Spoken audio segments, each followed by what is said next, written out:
Okay. Hi, Allie. Welcome. Thank you for meeting with me today. Yeah, I'm excited. It'll be fun. Great. Well, we have a couple set questions, so I can get started with the first question. We can just have a conversation as we go along. How does that sound? That sounds good. Okay. So the first question is, what does humanness mean to you? Yeah, I had fun kind of thinking about that question because we did an interview series like this, and that was one question we had to ponder a couple of years back. Mm. So it was interesting to think about. Yeah, I guess just what's my initial like gut answer to that now, and how does that compare to what it was before? And a lot of it is the same. I think I talked last time about how, to me, I think a lot of what humanness means is just an incredible like worthiness that an individual has to be loved. And by loved, I mean like to be respected and paid attention to, and even maybe sacrificed for if the situation calls for it. But I think another part that comes to mind for me these days as an important component as well is limitedness. I think part of to be human is to be limited. So I guess, yeah, I've been chewing on that a lot lately, just maybe COVID or just experiencing my limits over time. I've come to, I think, maybe even value that element of our humanness. I think there's something sort of freeing in it. So, yeah. Yeah, absolutely. I love that idea of the limitedness as we can look at humanness in our society. Sometimes we put a lot of pressure on everyone around us to be something specific or be bigger than we truly can be, and putting some thought into what we are capable of to show up every day and how that may be changing, and how some days we're more limited and other days we have more capacity. And to put a mind to that in a way that's very loving of the limitedness. Yes, Yeah. that's a good frame. I mean, I think maybe I'm still aspiring towards being loving of the limitedness. but yeah, I think we do put a lot of pressure on other people, not intentionally, but and also on ourselves to not have the limits that we have. And I think it takes grieving to move through that, because sometimes the things that we are hoping for, the ways we're hoping people won't have limits, would make a big difference for us, so it can really be a loss to accept the limits.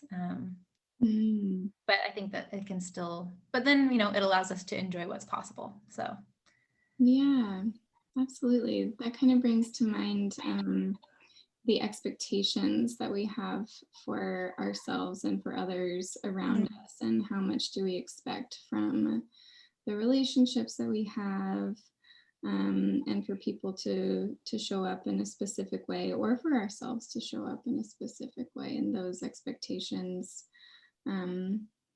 relating to the limitedness can be difficult to navigate and have feelings around, and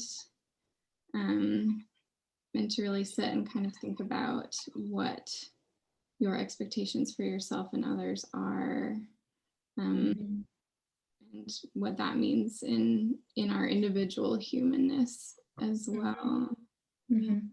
Yeah. I also think we live in, maybe in LA in particular, but just in general, in the States, we kind of glorify busyness. Like the only valid reason for saying no to something is because you're too busy. And I saw someone kind of writing about that and just encouraging us to get in a habit of saying, like, I'm not too busy, I'm just limited. And I think that is probably part of why that word came to mind. It's just felt resonant for me. There's something about choosing to really intentionally be aware of our limitedness that I think maybe makes us wiser about how we spend our time instead of just cramming it in until we're at our absolute max capacity. Mm-hmm. Yeah, I really love that. I would like to embody that more. To say no because I am limited in my capacity, and not to just say no because I'm already too busy and past my limits. Yeah, Yeah. I like that a lot. Do you feel ready to move on to our next question? Sure. Okay. So you chose denial as your word from David White's Consolations, where he unpacks various aspects of being human. And I'd love to talk about what was meaningful about this word to you. Yeah. Well, denial stood out to me because I don't know why it seems like it's sort of a fun word to me. I don't know why exactly, but I like the way that David White talks about denial. He talks about how denial belongs to all of us, and no human is really above denial. In fact, it's something that has some important functions that it serves for us. It kind of buffers us from elements of reality that we are not yet equipped to face. So he kind of talks about, like, for children, for example, there are really good functions for denial, like young children are meant to fully be grappling with the fact that they're going to die one day, and we're not really meant to sort of force that into their minds too early. So there's good things about being able to sort of hold outside of, like, on the periphery of our vision, different difficult aspects of life and of reality, because it would be too much for us. And so if we can stay a certain amount of in denial, then it allows us to live and to be present to life to the extent that we're able to. But I think it's just a good reminder that is a process that doesn't ever really fully end. So children obviously have maybe the most denial.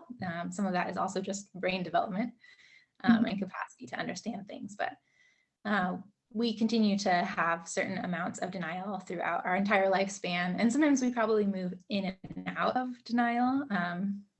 I know I've experienced that for myself, like moving in and out of probably, like, denial about how like tenuous life is, depending on how much I'm confronted with that, whether for myself or for loved ones.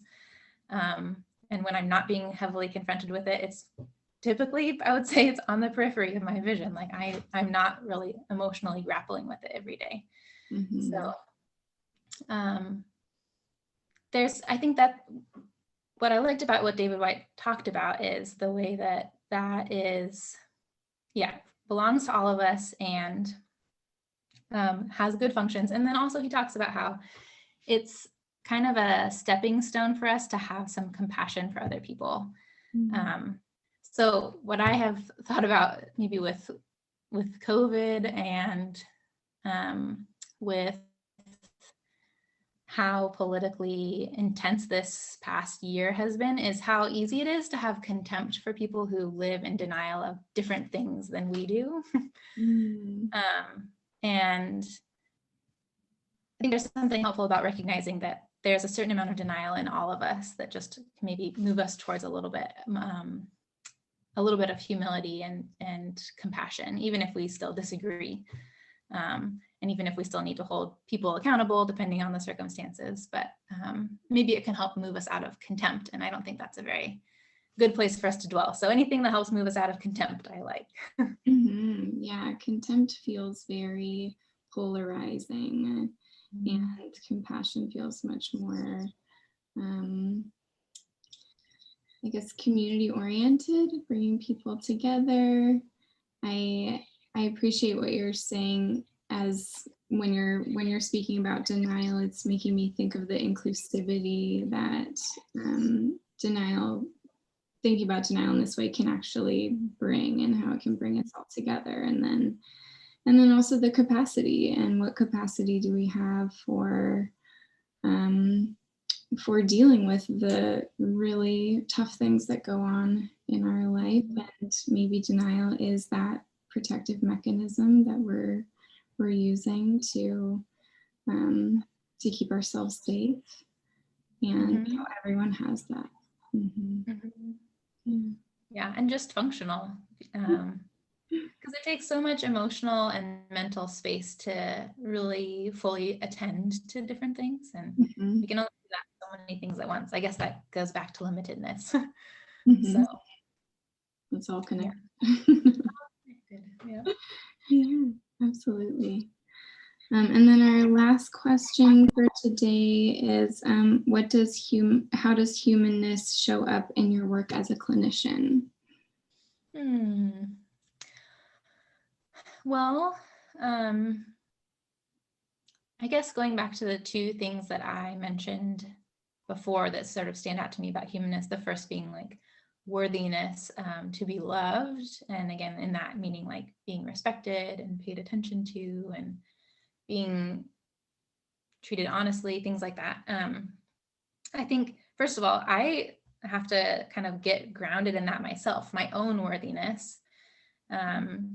And for me, I think my faith is a really big foundation to be able to sort of dwell there and feel rooted there. But if I'm feeling secure in that sort of mindset towards myself, I find that I'm just able to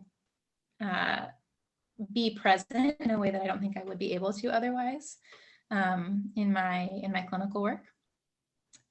But also it's a framework that I bring with me, that kind of perspective of the worthiness of each human to be respected and treated honestly and paid attention to, that makes my clinical work feel really meaningful to me, because any session is an opportunity to do that. I think also there's a way that we often don't expect to be treated or received in that kind of way when we reveal something that we find to be shameful about ourselves or we feel like is a weakness. I know from my own experiences that when people have received me in a respectful and caring and empathetic way, when I revealed something like that, it's been pretty transformative. And so I think therapy is an opportunity where I get a chance to extend that to others. And that's a real gift for me. That's, I think, one of the best things ever. I really love that. And then what else? Oh, and then limitedness, I think, shows up in my work as a clinician, because I fall short all the time, even if I don't want to and, wish to not ever do that for my clients, it is going to happen. And something that I like about therapy, though, is that at least in therapy, we have a chance to really talk about what that is like for my clients. Because disappointment like that is such a part of human relationships, any relationship that lasts, maybe longer than a week. And so, but a lot of the times it's too charged or difficult to talk about outside of therapy, at least maybe for the first time. And in therapy, we can kind of learn how to talk about what it feels like to be disappointed and work through the meaning of that and the impact of that. And I really, I find that there can be something redemptive for healing. And even when disappointment comes, there can be something good that comes out of processing what it's like and staying connected, or finding a way back to feeling connected after that. So, yeah. Yeah. Well, thank you so much for spending the time today. It was a lovely conversation. Yeah, you're welcome. Thank you, Kayla.